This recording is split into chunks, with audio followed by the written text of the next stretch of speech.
À l'instar de Noé dans l'arche lors du déluge, à l'instar de Lot enfermé avec les visiteurs à Sodome et Gomorrhe, à l'instar du peuple d'Israël dans la maison lors de la sortie d'Égypte, à l'instar des apôtres confinés dans la maison à l'étage après la résurrection du Christ.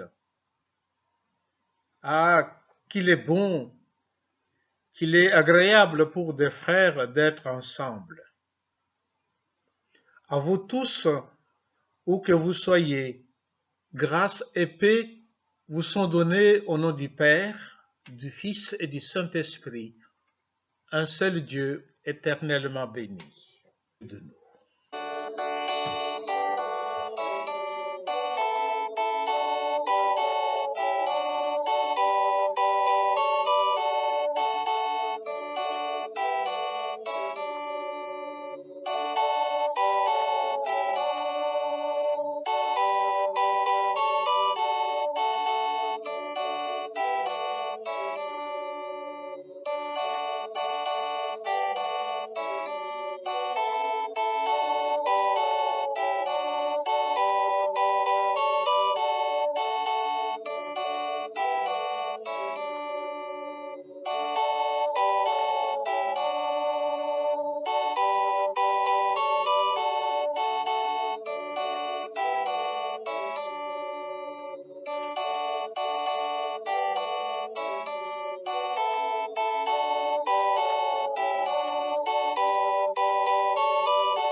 Nous te rendons grâce pour Jésus le Christ. Par sa résurrection, il annonce la vie du royaume. Il fait route avec nous. Il nous envoie pour être témoins. Il nous donne sa paix. Il construit notre confiance. Il fonde notre espérance. Il nous appelle à aimer. Loué sois-tu, Seigneur, pour la joie inépuisable de rencontrer les hommes et les femmes auxquels tu nous as liés, membres d'une commune équipage des mêmes navires.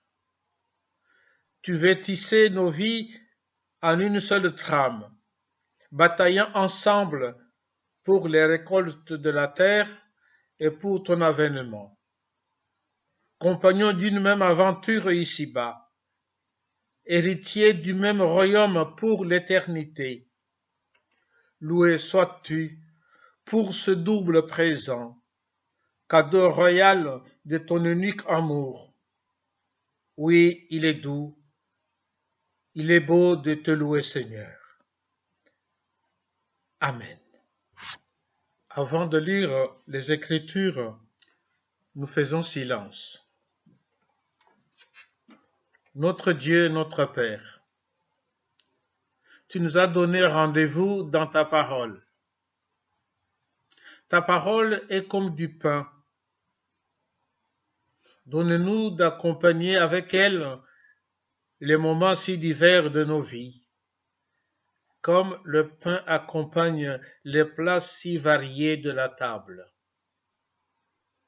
Donne-nous de la partager comme le pain se partage, selon le goût et l'appétit de chacun. Ta parole est aussi ordinaire et aussi essentielle que le pain. Elle n'est pas une brioche réservée aux estomacs délicats. Elle n'est pas non plus un étouffe chrétien imposé aux estomacs rebelles. Ta parole, c'est le vrai pain descendu du ciel pour la nourriture des hommes. Amen. En ce deuxième dimanche après Pâques, nous lisons dans l'évangile de Luc au chapitre 24 à partir de verset 13. Ce même jour, 2 disciples se rendaient à un village appelé Emmaüs qui se trouvait à environ 11 kilomètres de Jérusalem. Ils parlaient de tout ce qui s'était passé. Pendant qu'ils parlaient et discutaient, Jésus lui-même s'approcha et fit route avec eux. Ils le voyaient, mais quelque chose les empêchait de le reconnaître. Jésus leur demanda, « De quoi discutez-vous en marchant ?» Et ils s'arrêtèrent tout attristés.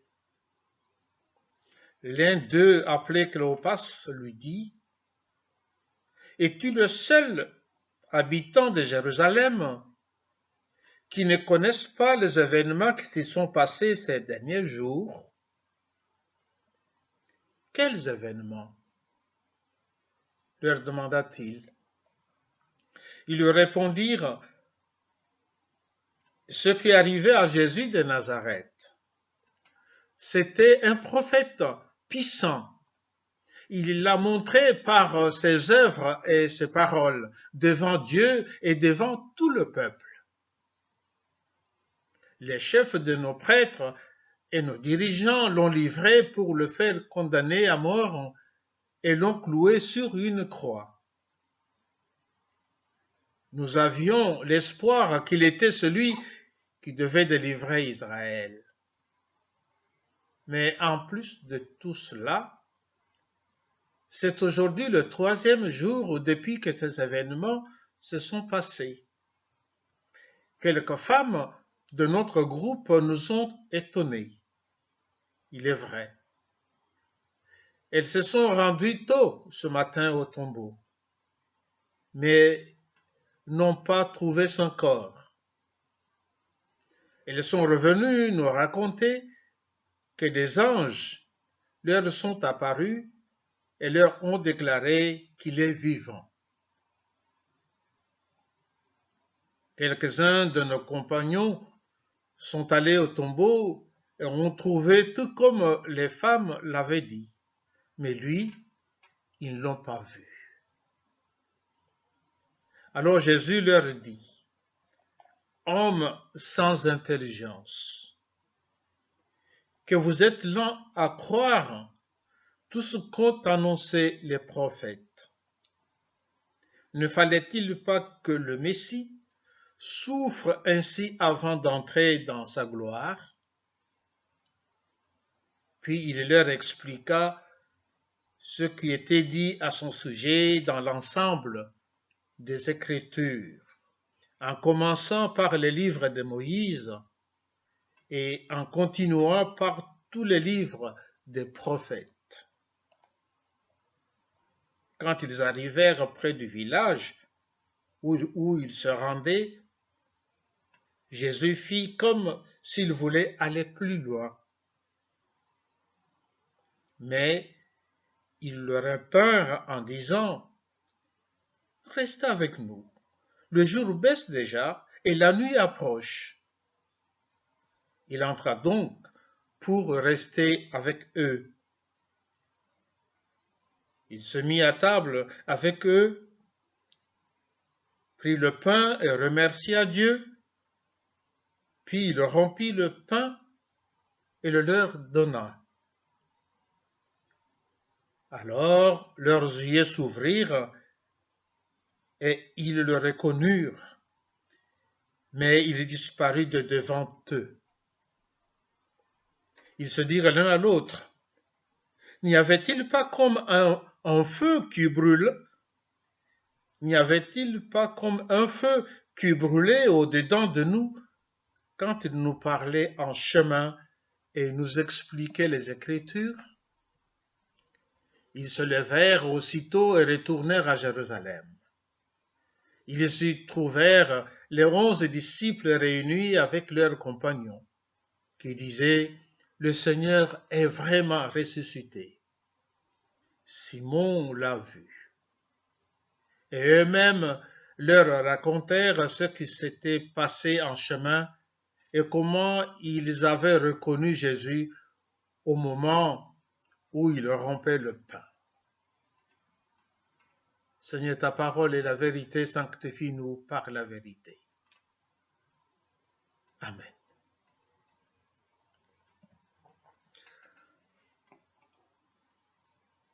En crise ou en péril, ensemble, on est plus fort. C'est ce à quoi nous appelle le récit d'Emmaüs. Ils étaient deux à rentrer chez eux, de Jérusalem à un village nommé Emmaüs, 11 kilomètres à pied, 2 ou 3 heures de marche à travers les collines et les ravins creusés. Le premier s'appelait Cléopas. On ne sait rien de lui, moins encore de son ami le second. Les 2 hommes d'Emmaüs sont nos frères. Ce qui leur est arrivé peut nous arriver. Aussitôt, dans le récit, est-il destiné à nous entraîner dans la même découverte du Christ ressuscité, cheminant avec nous. Le jour où tout cela s'est passé, c'est ce même jour, dit Luc, le premier jour de la semaine, celui où se sont produits dans un tombeau à Jérusalem des faits aussi troublants que lourds de conséquences, jour de la résurrection. Pour faire échec à toutes nos journées chargées de déceptions, il n'avait pas fallu moins que ce jour-là. Pour l'heure, ce qu'ils viennent de vivre à Jérusalem avait été pire qu'un tremblement de terre. Comme tant d'autres, ils avaient rencontré Jésus. Où? Quand? On ne sait trop. Peu importe. Ils l'avaient suivi. Ils étaient devenus ses disciples. Avec joie et une immense espérance. Mais au lieu de pouvoir maintenant quitter Jérusalem, le cœur en fait pressé de proclamer leur foi, ils ne peuvent que rentrer chez eux, loin de leurs amis et loin de la foi. Ils fuient. La vie n'a plus de sens. Quelques jours avec Jésus, ce fut la mort de l'espérance. Jamais on n'aurait cru qu'un croyant puisse être si fragile, la foi si vulnérable. Ils rentrent donc chez eux. Chemin faisant, ils discutent haut et fort, nous dit Luc, à la manière des orientés qui savent si bien mêler le geste à leur parole. Ils discutent moins pour occuper les longues heures du chemin que pour essayer de comprendre. Chacun y va de son explication, tout y passe. Ils mettent en commun leurs souvenirs. Ils tentent tour à tour de démêler le fil des événements. Mais leur mémoire se trouble. Ils se contredisent. Ils en viennent presque aux mains. Soudain, ils ne sont plus seuls. Un troisième homme s'est approché, un inconnu, pour faire route avec eux. Or, c'est au moment précis où la conversation semblait s'enliser que Jésus les a rejoints. Sa venue s'accroche toujours au désespoir des siens. Non pas qu'il aime nous voir dans l'impasse pour s'approcher de nous.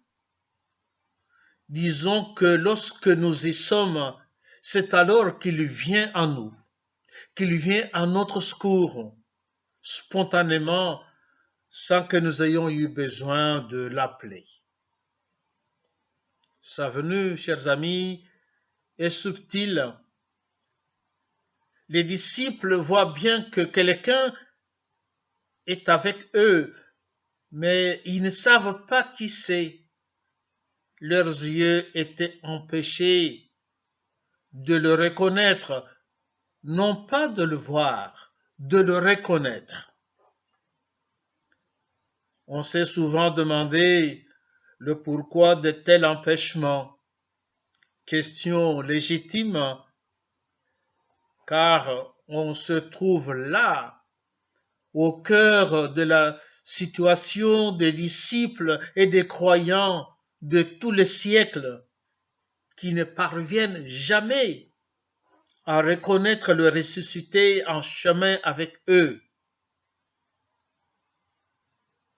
Pour les frères de Maïs, Jésus est celui qu'on venait de crucifier.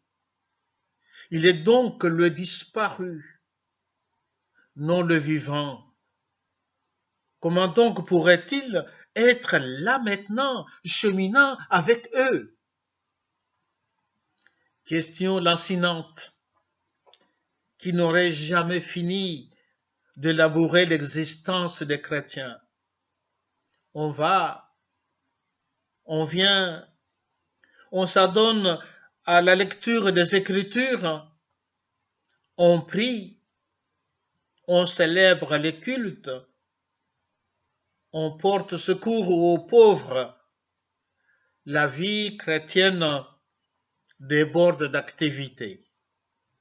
Seulement, chers amis, au-delà des pratiques, qui est encore capable de ne pas réduire la foi à quelques comportements, à quelques habitudes, mais d'en vivre réellement, en suivant celui qui, aujourd'hui, en dépit des apparences, est bel et bien présent, est bel et bien à l'œuvre parmi les siens, parmi nous. Les deux disciples s'arrêtèrent, la mine défaite. Jésus prend alors la parole. Il engage l'entretien par une question, fine pédagogie, qui invite les disciples à s'expliquer eux-mêmes, à dévoiler leur situation réelle au fur et à mesure qu'ils en feront l'exposé. De quoi parlez-vous en chemin? Question directe de Jésus. Trop directe pour qu'ils puissent avouer tout de go à quoi ils en étaient. Mais ils s'arrêtèrent. L'air sombre, arrêtés par le poids démesuré de leur désespoir. Dans leur mine de fait éclate leur désespoir. Intervention de Cléopas étonné. Es-tu donc le seul pèlerin monté à Jérusalem pour la fête qui ne soit pas au courant des événements? Réplique immédiate de Jésus. Quels événements? C'est pas naïveté de sa part, mais la même finesse pédagogique que tout à l'heure. Aussi, la question de Jésus, véritable provocation par amour, veut-elle les forcer à surmonter l'obstacle? Oui, ils le pourront.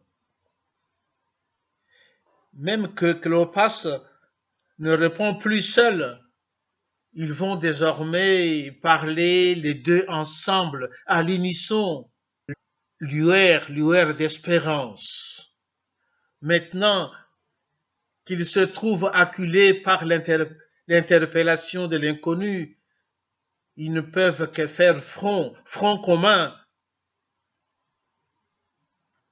Ils parlaient de ce qui concerne Jésus de Nazareth. Cet homme est un prophète, disait-il, puissant en action et en parole devant Dieu et devant tout le peuple. Nos grands prêtres et nos chefs l'ont livré pour être condamné à mort et ils l'ont crucifié. Nous espérions qu'il était celui qui allait délivrer Israël, disait-il. Déclaration rythmée à souhait, polie par un usage prolongé, drame bouleversant. Oui, on les comprend, nos frères d'Emmaüs, et l'on sympathise avec eux. Leur conversation véhémente en chemin, leur mine de fête, leur vie arrêtée, leur désespoir, c'était la seule conclusion qu'ils avaient pu tirer de la crucifixion. Non, non seulement Jésus n'était plus avec eux, mais surtout, il n'était pas celui qu'ils croyaient. Crise de confiance, crise de la foi, crise même de l'espérance. N'est-ce pas là, en vérité, la raison profonde, la raison décisive pour laquelle leurs yeux étaient empêchés de le reconnaître? Insensé, cœur lent à croire, Jésus s'est tourné vers eux. Pour peu, on dirait qu'il s'est tourné contre eux, car au point où ils en sont, ils ne pouvaient les laisser divaguer plus longtemps. Jésus entreprend alors sur le chemin une insolite étude biblique. Aussi, tandis qu'ils s'approchèrent du terme de leur voyage et qu'ils se rendent compte ou s'imaginent que l'inconnu fait mine d'aller plus loin, ils s'interposent soudain. D'un geste, ils le retiennent. Reste avec nous, car le soleil est près de se coucher. Il fait même déjà nuit. Reste avec nous. Ils ont osé dire ça, les deux disciples. Il entra donc pour rester avec eux. Ils se sont mis à table avec lui et lui avec eux. Tout était prêt. On dirait que le repas était déjà préparé depuis longtemps, depuis toujours. Jésus prend le pain, prononce la prière et le partage, si bien que les disciples se trouvent engagés dans une communion avec lui, communion qui surpasse tout ce qu'ils avaient espéré lorsqu'ils l'avaient invité. Et ils le reconnaissent. Rencontre bouleversante. Tout s'est passé au-delà d'eux-mêmes. Celui qui n'était plus là était là. Leurs yeux s'ouvrent. C'est alors qu'ils le reconnaissent. Lui, le Messie crucifié et à jamais ressuscité. Nos frères d'Emmaüs jubilent. C'est alors qu'ils revivent tout ce qu'ils ont vécu sur le chemin et constatent rétrospectivement leur souffrance indicible de ne pas avoir pu comprendre ce qu'il leur disait. Notre cœur ne brûlait-il pas en nous lorsqu'il nous parlait en chemin et ouvrait les Écritures, disait-il. Alors pourquoi leurs yeux ne s'étaient-ils pas ouverts tout de suite? La parole de Dieu n'a-t-elle pas ce pouvoir? Oui, elle est là, et elle est immense, mais la parole de Dieu, chers amis, ne saurait à elle seule ouvrir les yeux. C'est à la table du Seigneur, donc au geste, que les yeux s'ouvrent, que le cœur s'illumine. La lecture de la Bible n'est qu'une marche d'approche, mais c'est une marche nécessaire. Oui, parole de Dieu et geste s'appellent mutuellement. Quand on a reconnu le Christ, on ne peut s'enfermer. On ne peut s'isoler, devenir solitaire. Car en retrouvant le Christ, on retrouve ses frères. Que font-ils, les disciples d'Emmaüs? À l'instant même, ils se lèvent. Ils retournent à Jérusalem. Ils ne furent pas tentés comme l'avaient été Pierre, Jacques et Jean sur la montagne de prolonger l'instant béni de la transfiguration. Le Christ nous ramène toujours à nos frères. Oui, que le Seigneur prenne le pain, qu'il le partage, alors leurs yeux s'ouvrent.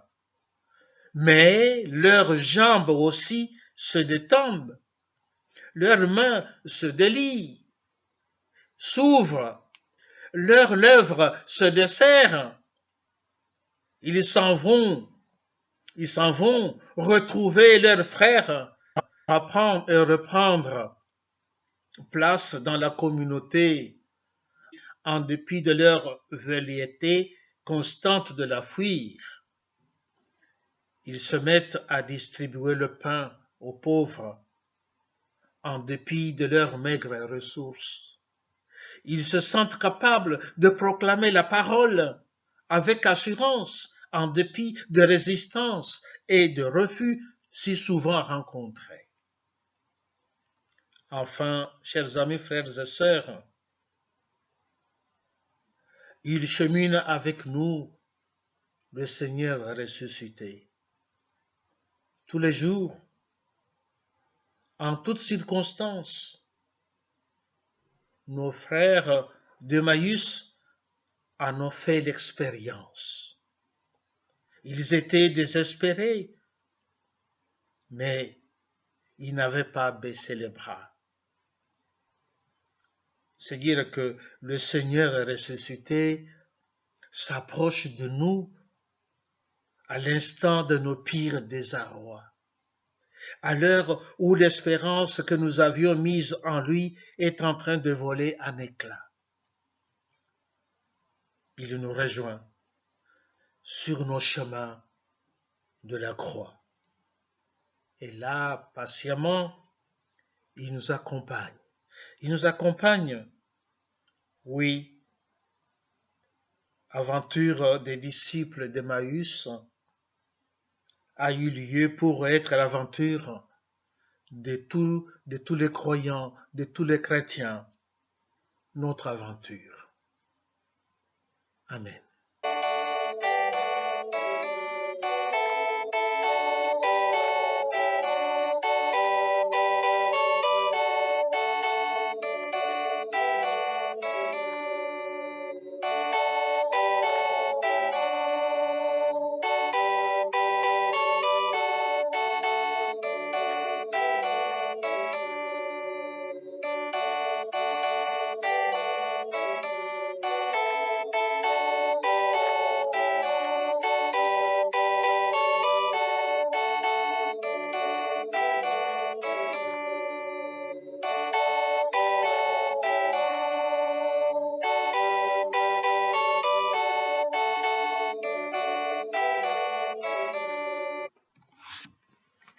Nous nous unissons dans la prière.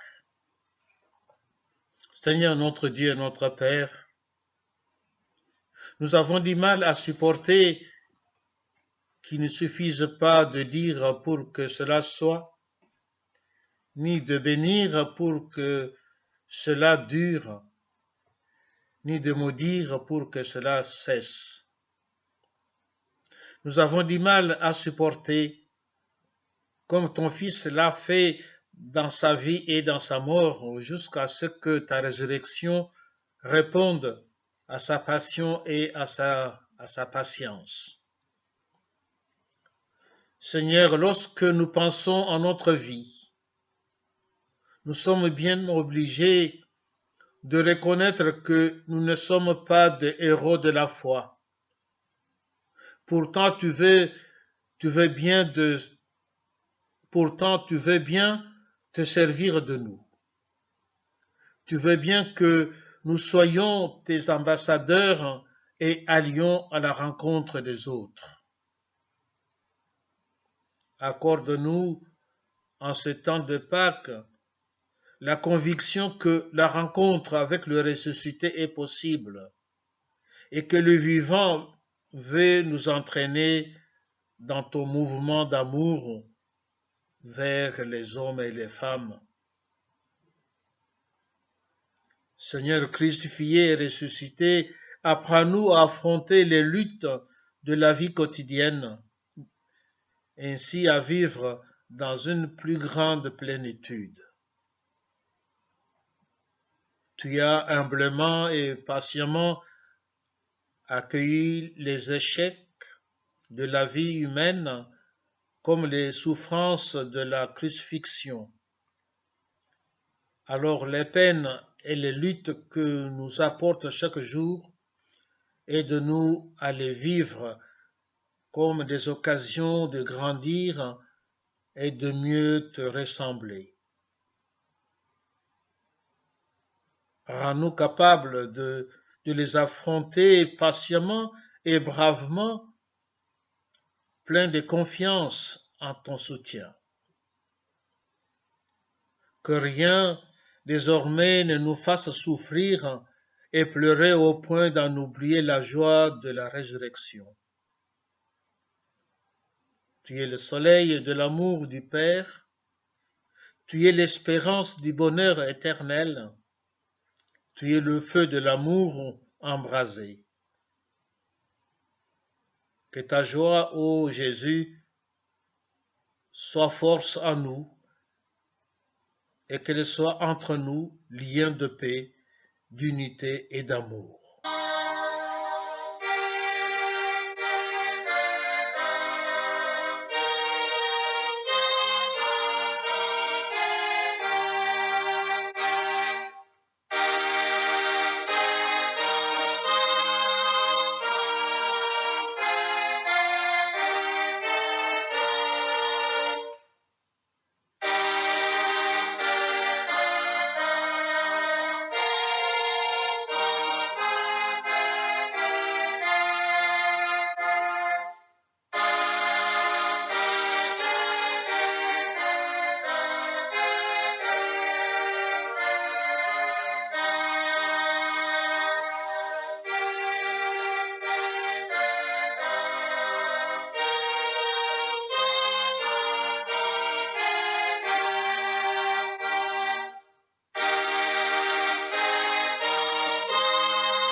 Amis, frères et sœurs, maintenant, Dieu nous envoie pour être témoins par la parole et par le geste. Il nous envoie dans le monde, dans nos maisons, au loin et chez nos voisins, chez nos prochains. Le Christ est ressuscité. Il est avec vous tous les jours. Que la promesse de sa présence, la certitude de sa délivrance et le souffle de son espérance soient la racine de votre foi, la vérité de votre combat et la source de toute joie. Amen.